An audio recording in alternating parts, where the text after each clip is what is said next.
निर्धैनम्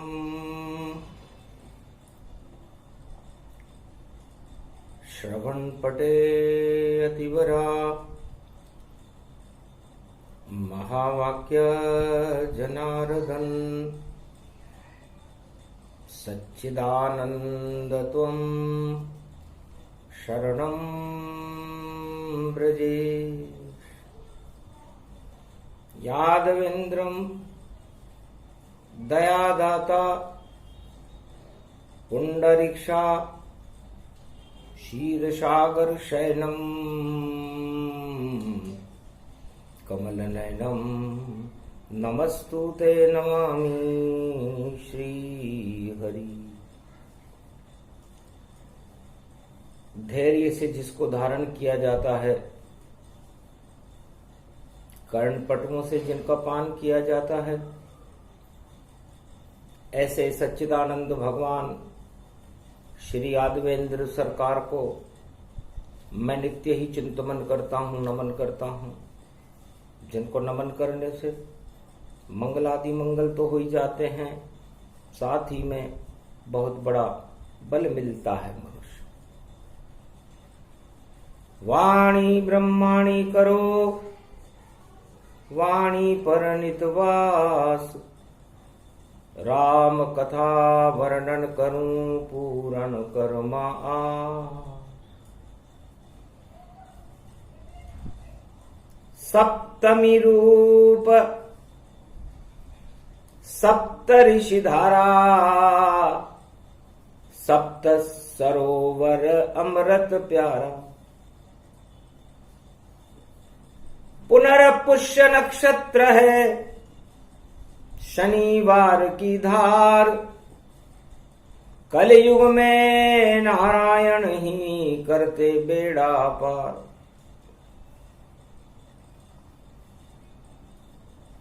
भगवान विष्णु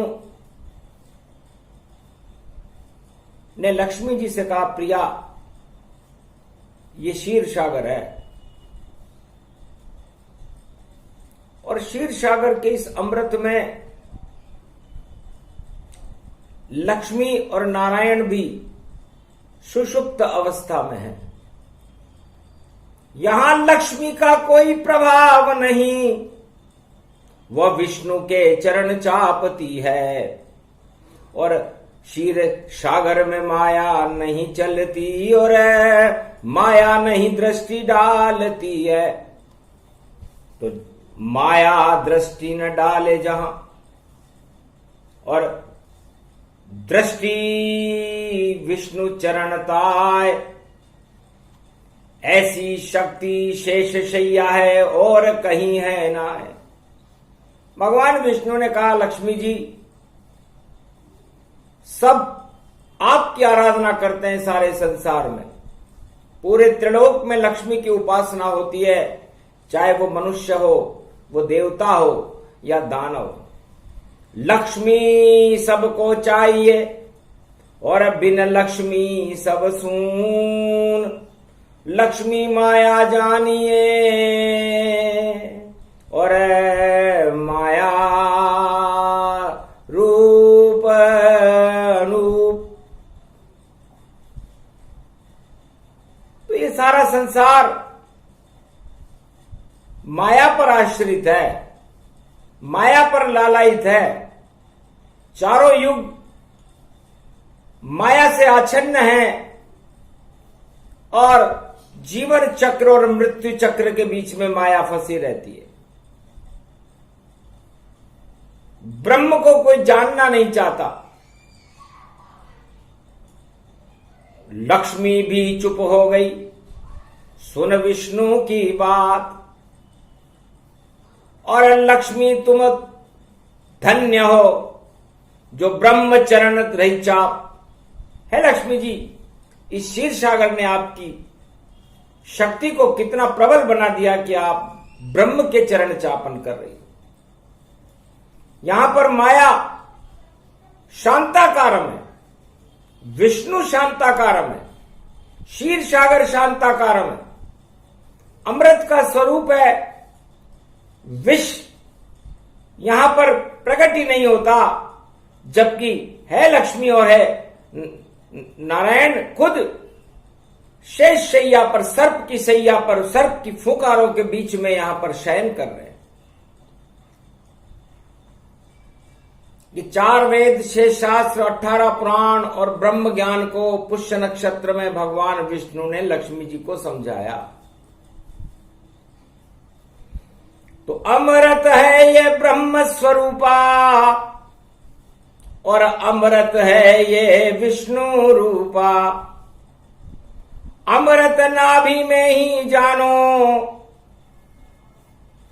और अमृत पुष्प शिव को ही मानो। तो ज्ञान रूप ये पुष्प है और विष्णु नाभि प्रगटाए, यही पुष्य नक्षत्र है जो ज्ञान रूप झर जाए। भगवान विष्णु की नाभि में ज्ञान शिव बनकर झरता रहता है। तो हर मनुष्य के अंदर संस्कार पैदा करती है ये ब्रह्म शक्तियां। 4 वेद, 6 शास्त्र, 18 पुराण। पुष्य नक्षत्र में पुष्प का ज्ञान दे रहे हैं भगवान विष्णु कि पुष्य नक्षत्र क्या है। राम जी पुष्य नक्षत्र के पुष्प हैं। चैत्र शुक्ल पक्ष रविवार रामनवमी को दशरथ के घर में उस ब्रह्म रूपी पुष्प का जन्म हुआ।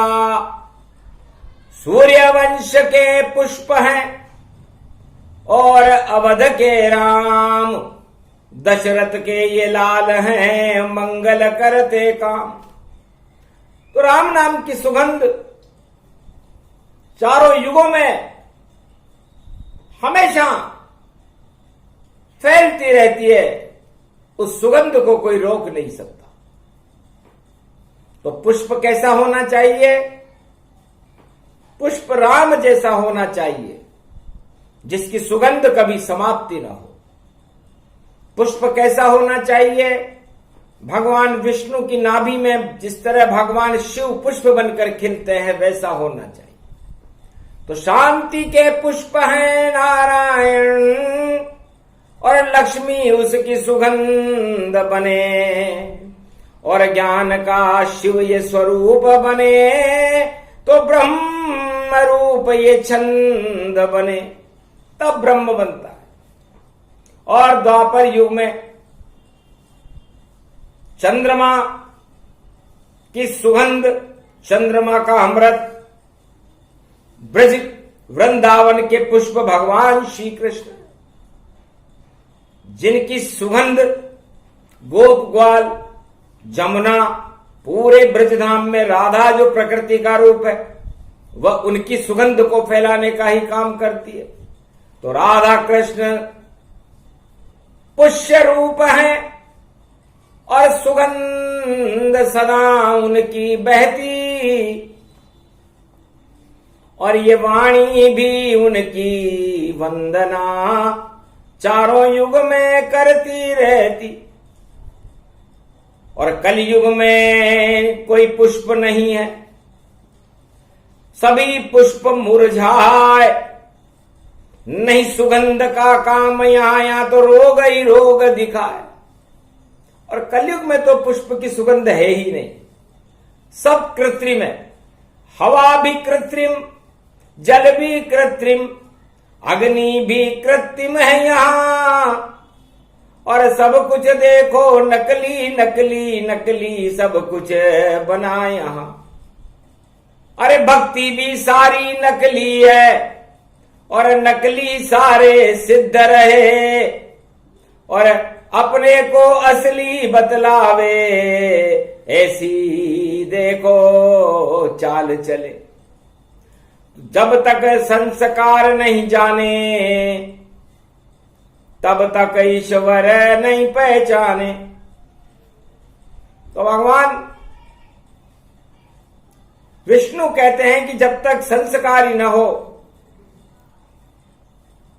तब तक आपका जीवन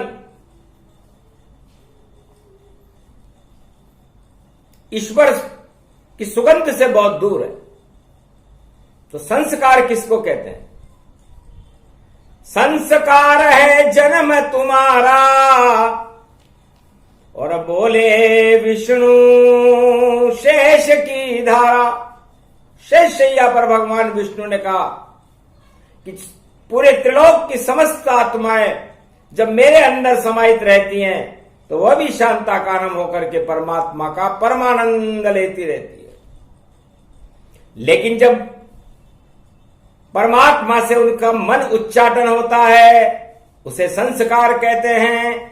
उच्चाटन होता जब उस आत्मा का, वह छिटक वहां से जाती है और मृत्यु लोक में प्रकट होए फिर आनंद यहां पर पाती है।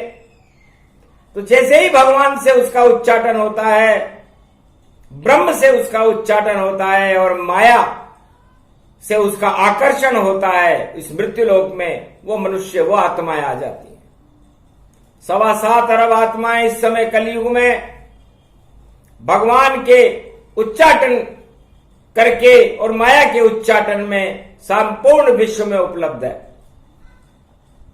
और बड़ा आनंद है उनको, और भोगों में सब फंसे हुए, भगवान को कोई जानता नहीं, और देखो दल दल में घुसे हुए, सब अपनी डींग लगाते हैं और खुद का ही मान बढ़ाते हैं। कोई कहता है मैं हूं राष्ट्रपति, कोई प्रधानमंत्री बन जाते हैं, कोई बनते यहां कलेक्टर है, कोई कुलपति यहां बन जाते हैं, और कोई मुख्यमंत्री बने, कोई न्यायाधीश कहलाते हैं, कोई बन जाए उद्योगपति और कोई बने किसान, और कोई तो राजनीति करता है और नेता बने महान। तो सबकी अपनी अपनी डींगे कोई, और अपने ही माया में फंसे हुए, अपनी माया में फंसे हुए। इसको तो दल दल जानो भैया, यहां पर देखो ईश्वर नहीं खड़े हुए। तो ये तो दलदल है। इसे कहते हैं लक्ष्मी संस्कार, कि आदमी ब्रह्म को छोड़ करके माया के आकर्षण में आकर के संस्कार पैदा करता है। यहीं से जन्म प्रारंभ होता है, और ये पुष्य नक्षत्र की जन्म श्रृंखला भगवान विष्णु लक्ष्मी जी को कलयुग में सुना रहे हैं। तो संस्कार में क्या होता है कि संस्कार में सबसे पहले माता पिता का ज्ञान और वर्ण व्यवस्था होती है, और तब होता है ज्ञान।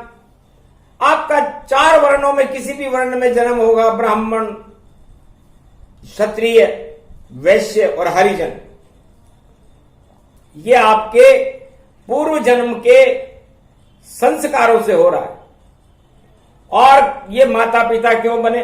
क्योंकि कर्जा इनका लेकर के और आपको वहां जन्माया है। या तो इनसे करो शत्रुता या सेवा भाव जगाया है, फिर संस्कार मिलते तुमको और ज्ञान गुरु मिल जाता है, फिर पद मिल जाता, पत्नी मिल जाती और पुत्र तुम्हें मिल जाता है। ये भी सब शत्रु मित्र तुम्हारे, और इसी कर्ज को यहीं उतारे। ये सारे कर्जे हैं आपके। आपका मित्र आपका शत्रु भी हो सकता है, आपकी सेवा भी कर सकता है। आपका पुत्र आपका शत्रु भी हो सकता है, आपका सेवक भी हो सकता है। आपके माता पिता आपके शत्रु भी हो सकते हैं और आपके के लिए धन भी लुटा सकते हैं। तो ये सारे कर्जे लेकर के और आप इस मृत्यु लोक में आए हो, इसे जीवन संस्कार कहते हैं। और एक डली गुड़ की मिली गल्ला उसको जान, उसके बाद पूर्व जन्म का सब भूल जाते हैं ज्ञान। ये जो गल्ला आपको दिया जाता है गुड़ का मीठा, तो मीठा स्वार्थ होता है। उसके बाद आदमी अपने संस्कारों को भूल जाता है जो भगवान के साथ उसने गुजारे थे, और माया के चक्कर में फंस जाता है। और माया के चक्कर में फंस करके जो ब्रह्म कमल शेष शैया पर खिला रहता था, इस मृत्युलोक में मुरझा जाता है, निराशाएं हाथ में आ जाती है और आदमी समस्याओं के समाधान के लिए इधर से उधर भगता फिरता है।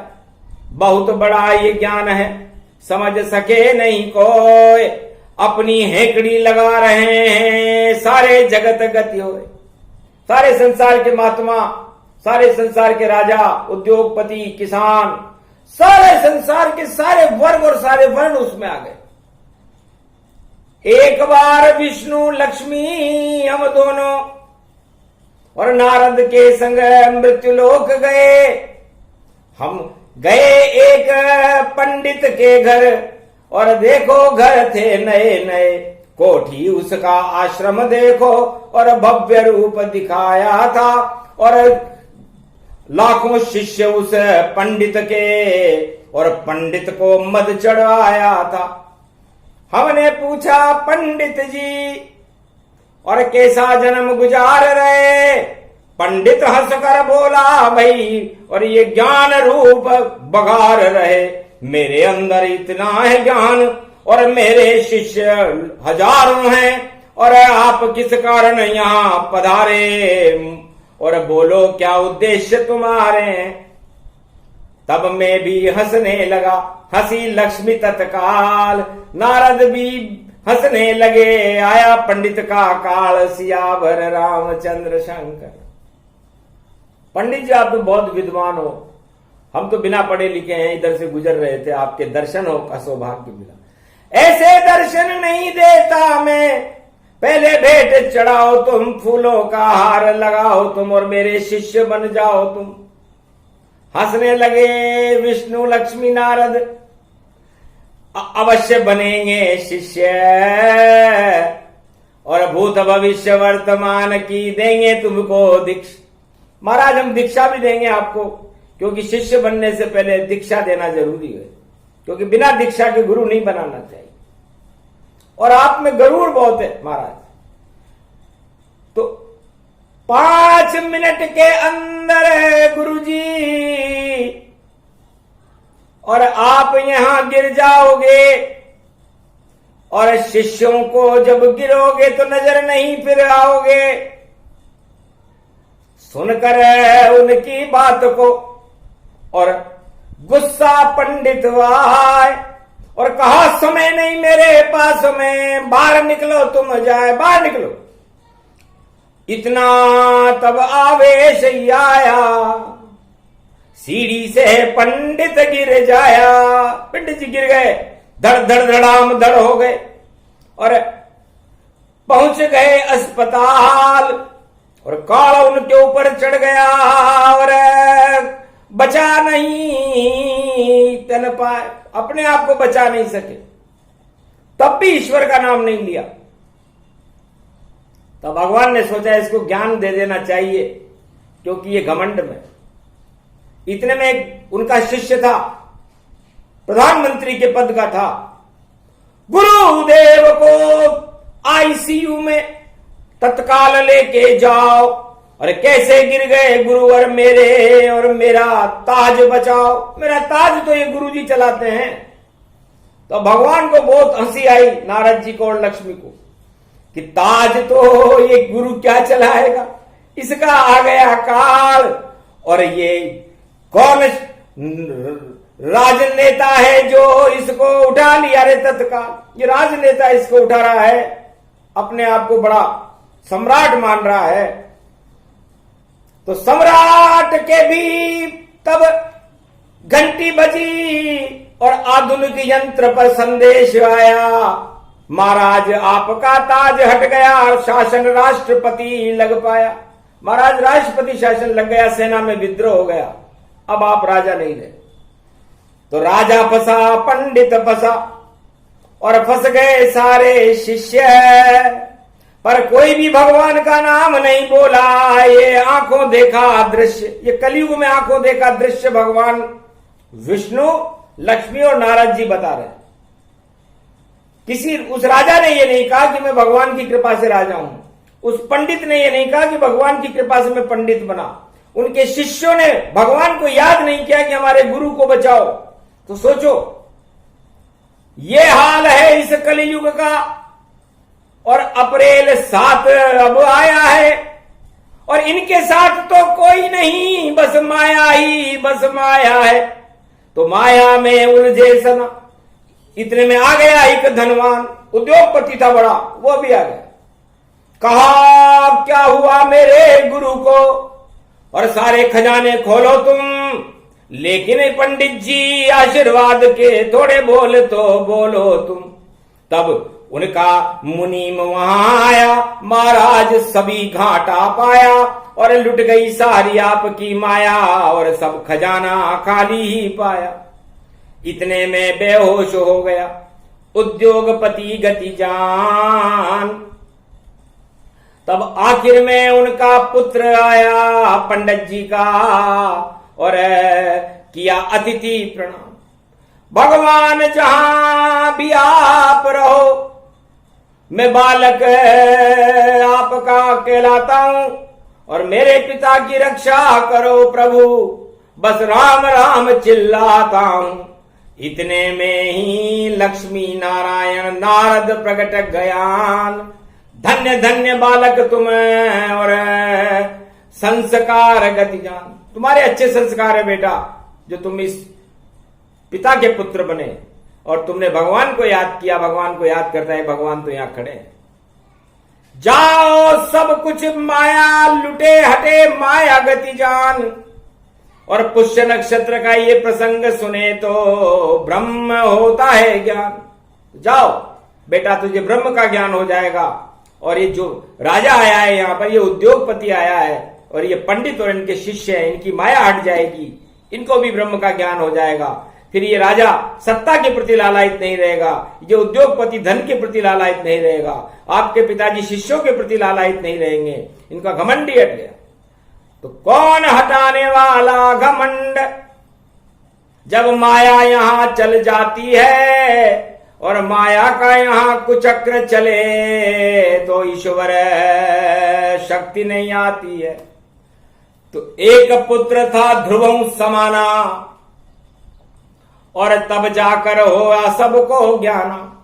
तब उस देश के राजा को, उस देश के उद्योगपति को, उस देश की शिष्यों को, उस पंडित को ज्ञान हो गया कि हम जिसके बल पर फूलते थे उसका तो नाम ही नहीं लिया हमने।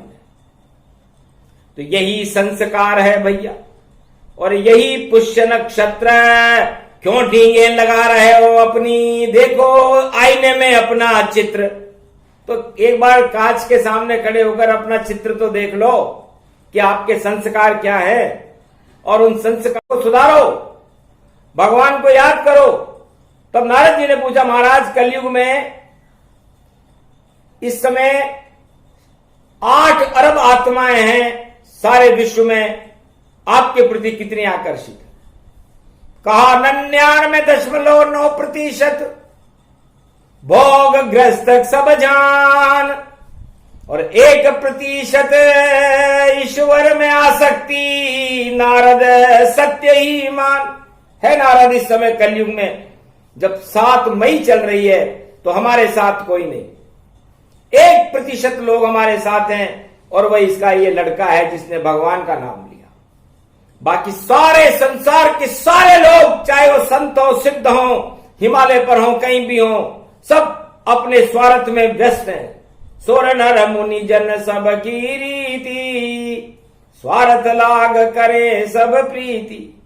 ये स्वार्थों के पीछे भागते हैं, ईश्वर के पीछे भागने वाला इस संसार में कलयुग में 7 मई को कोई भी नहीं है। भारत देश में ये वाणी इस समय चल रही है।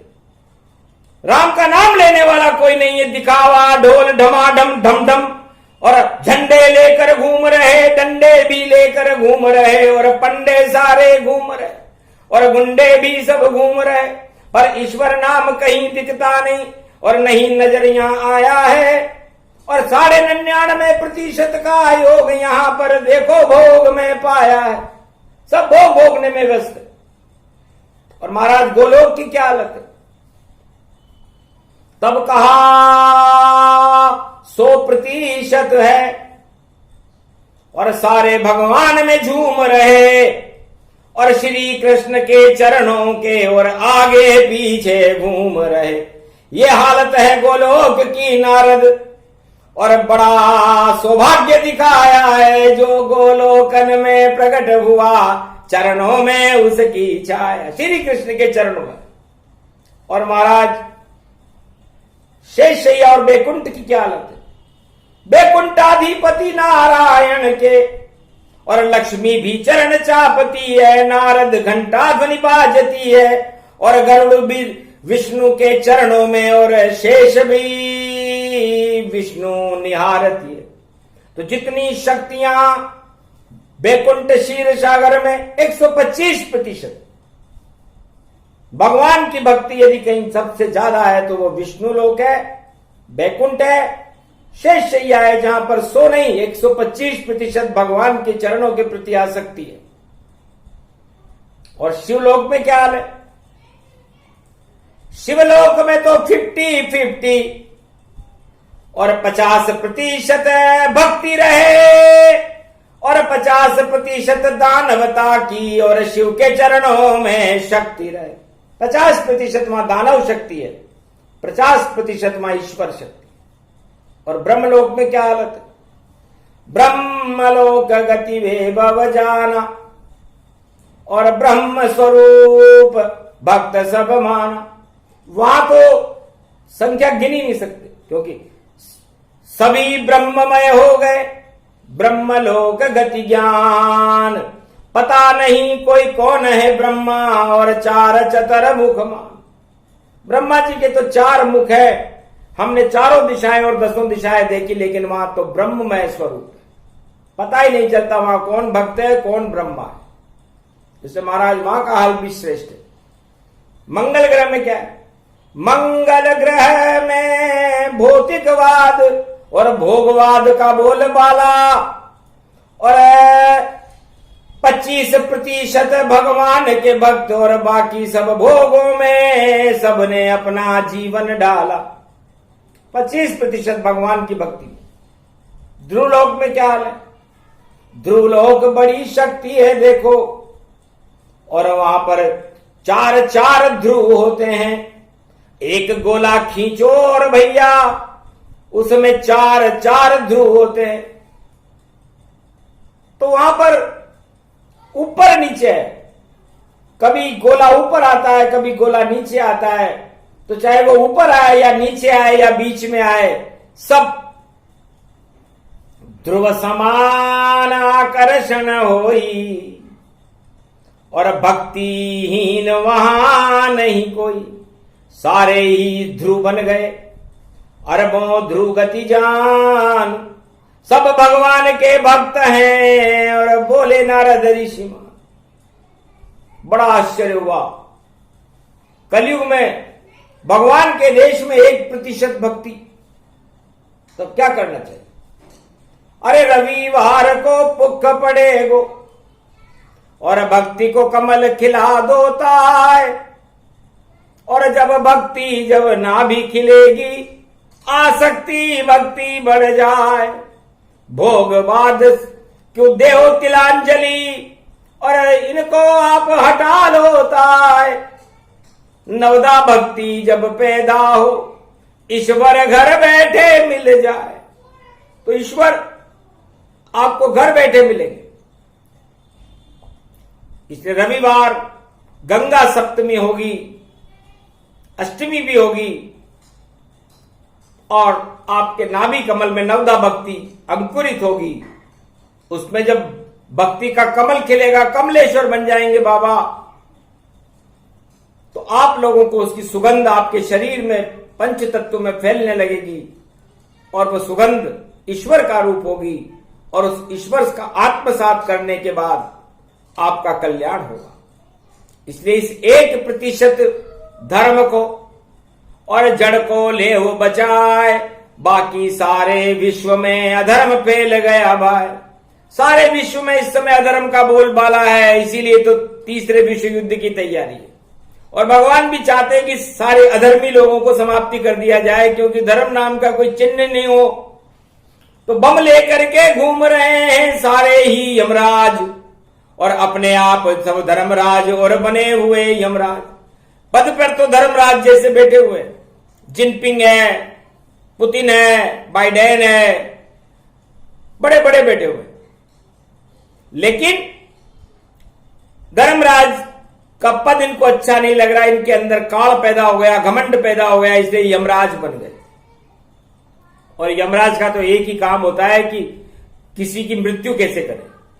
तो इन अंत गति सो मति, इनकी मति इस समय काल में घुसी हुई है और इनका काल इनकी तरफ देख रहा है। तो इसको बचाने वाला, इसको टालने वाला कौन है?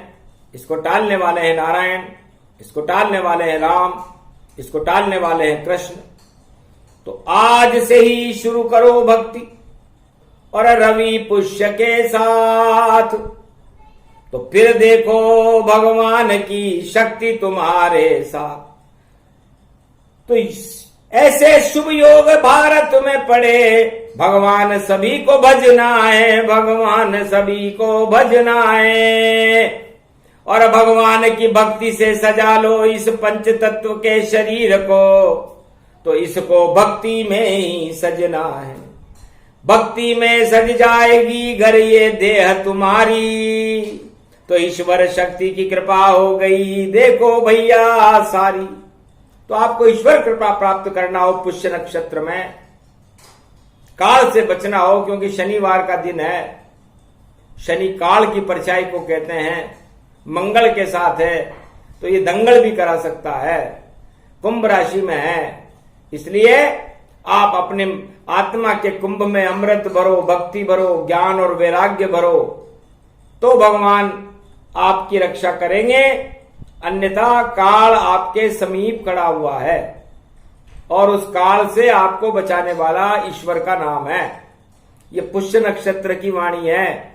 महाकाल ही बोल रहे हैं, खोल रहे हैं वाणी, और महाकाल की शक्ति देखो और अद्भुत रूप सुजानी।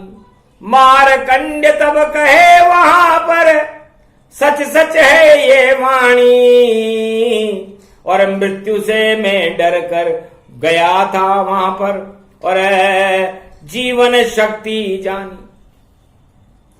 बिल्कुल सत्य है ये वाणी। अरबों वर्ष पहले मेरे माता पिता मुझे मंदिर में छोड़ गए थे और मुझे भूख लग रही थी। तो यदि मुझे भूख नहीं लगती तो मुझे भगवान नहीं मिलते, और भगवान नहीं मिलते तो मैं अमर नहीं होता, काल मुझे खा जाता। ओम नमः शिवाय, हर हर महादेवाय, पशुपतिनाथाय, नीलकंठाय, काशीपति विश्वाभिशंभरम, ओम महाकालेश्वराय विघ्न विनाश, दया दृष्टि दतो दातो प्रत्यमुक्तम, जीवन मुक्तो नमः शिव, हर हर महादेवा, नतमस्तके नमामयम्। ओम नमः शिवाय। ओम रुद्र रुद्राय, एकादश रुद्राय, गगगम नीलकंठे, अगघम महाचुंड मुंडाय, चमुंड त्रिपुंड तिलकम महाचतुरो, चतुर्मुखारविंदम चतुराननो, महानम नमस्तुते नमः शिव। काल सामने देख कर और मारकंड डर जाए और जोर जोर से रोने लगे, मुझे भूख है ना, भगवान मेरी रक्षा कर दो। और भूख मेरी सब समाप्त हुई और मृत्यु, जीवन तो जाता रहा और मृत्यु मेरे साथ हुई। अब आप बचा लो प्रभु मुझको और महाकाल बन कर आओ, और काल सामने खड़ा हुआ, इस काल से मुझको बचवाओ। हंसने लगे तब महाकाल और कर दिया बेटा निहाल, कोई काल तुझे खा न सके, बस तू ही एक है लाल। तो भगवान का नाम लेने वाला आज से अरबों वर्ष पहले एक ही व्यक्ति था जिनका नाम था मारकंड बालक, और वो अमर हो गया। क्यों? कि भगवान की भक्ति के अलावा उसे कुछ चाहिए नहीं था, भूख भी जाती रही उसे, काल भी उसका बाल बांका नहीं कर सका। तो फिर ये बमों के काल, तीसरे विश्व युद्ध के काल, ये कोरोना के काल, ये क्या आपको खाएंगे? अरे आपकी इच्छा जागृत करो भगवान में। क्या रखा है इन राजनीतिक षड्यंत्रों में? क्या रखा है इसमें पदों में ढींगे लगाने में? मैं उद्योगपति हूं, मैं राजा हूं, मैं किसान हूं, मैं ये हूं, मैं वह हूं, मैं कलेक्टर हूं। ये सब ईश्वर की संस्कार है, आपको अदला बदला करना है। पूर्व जन्म में जैसे आपने खोटे या शुभ कर्म किए थे उनका फल पाने के लिए आपका जीवन यहाँ दिया हुआ है, उस जीवन को सुधारो, उन ऋणों को उतारो और वापस भगवान के अंदर आसक्ति पैदा करके उस परमात्मा में विलीन हो। यह इस पुष्य नक्षत्र की वाणी का उद्देश्य है। ये संस्कार हैं और इसे अपने अंदर पैदा करो, नाभि के अंदर, और अपनी नाभि में शुभता पैदा करो, जैसे नाभि नरेश भगवान ऋषभ देव ने की। उनको तो गल्ला दिया ही नहीं था, क्योंकि आकाशवाणी हो गई थी कि गल्ला नहीं पिए, तो ज्ञान उनका नष्ट हुआ नहीं और ज्ञान के रूप निदान बने और ऋषभ देव भगवान बने और शांति रूप निर्वाण बने। नमोकार के मंत्र से शक्ति तब प्रगटाई, शांति और अहिंसा की ध्वजा भारत लहराई। तो शांति से बड़ा कोई बल नहीं और भगवान के नाम से बड़ी कोई शक्ति नहीं। सारी शक्तियां निस्तेज हैं, कोई राजा हो, प्रजा हो, किसान हो, कलेक्टर हो या कोई बहुत बड़ा अरबपति हो, मूर्ख है वो यदि वो अपने आप को सब कुछ तानाशाह मान रहा है कि मैं ही हूं और मेरी अकल से हूं। अकल जाएगी चरने घास और फिर बैल बुद्धि हो जावेगी और अकल काम नहीं आवेगी जब ईश्वर प्रकोप फैलावेगी। ईश्वर शक्तियों का प्रकोप होगा तो अकल धरी रह जाती है, बड़े बड़े राजाओं के ताज गिर जाते। इसलिए भक्ति का ताज अपनी आत्मा पर लगाओ, सारे ताज बेकार है। भगवान की भक्ति को करो। पुष्य नक्षत्र है, शुभ बेला है, बैसाख का महीना है, आपकी साख कायम होगी, ईश्वर की आप पर कृपा होगी, सारे संपूर्ण विश्व का कल्याण होगा, मंगल होगा। आप क्यों इन दलदल में फंसते हो, माया मोह के में, भ्रष्टाचार के में? रिश्वत अधर्म का धन है, आपको नष्ट कर देगा, पुण्य नष्ट कर देगा, फिर जन्म लेना पड़ेगा आपको और आप बार बार इस जन्म मृत्यु के चक्कर में फंसते रहोगे। इनसे मुक्त करती है वाणी आपको। आओ ईश्वर की शरण में, भगवान के नामों का उच्चारण करो, भगवान की शक्ति को अपनी नाभि में पैदा करके परमात्मा की दिव्य उस महात्मा में आप लीन होकर के परमानंद को भोगो। ये इस वाणी का उद्देश्य है। बोलो जय श्री नारायण महालक्ष्मी शांताकारम महाशक्ति तेजोमयी शक्ति कमल नयनम विशाल रूपम शेषशय्या विराजते लक्ष्मी चरण चापते चरणारविंदम वंदारविंदम करुणा विशालम महाशक्ति भृगुवनस्थले महातेजोमयी शक्ति शांति शांति शांति। संपूर्ण विश्व में शांति की स्थापना करके भगवान विष्णु समस्त आत्माओं के अंदर अमृत की एक बूंद टपका करके इन भोगों से इनको मुक्त कर दो और भक्ति को जागृत कर दो। आज से ही जो करेगा वो भरेगा, उसे दंड पाना पड़ेगा, इसलिए ऐसा न करो। भगवान की वाणी मार्गदर्शन करती है, भगवान की शरण रहो तो आपका कल्याण है, वरना आपको विनाश की बादलों से कोई बचा नहीं सके। बोलो जय लक्ष्मी नारायण भगवान, भारत माता की।